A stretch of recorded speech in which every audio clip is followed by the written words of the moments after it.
অলির কথা শুনে বকুল হাসে, কই তাহার মতো তুমি আমার কথা শুনে হাসো না তো। ধরার ধুলিতে যে আগুন আসে, কই তার মতো তুমি আমার কাছে কভু আসো না তো।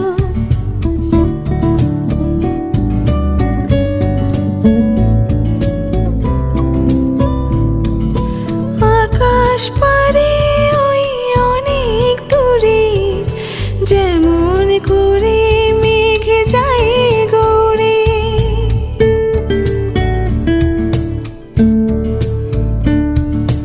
আকাশ পারে ওই অনেক দূরে, যেমন করে মেঘ যায় ঘুরে।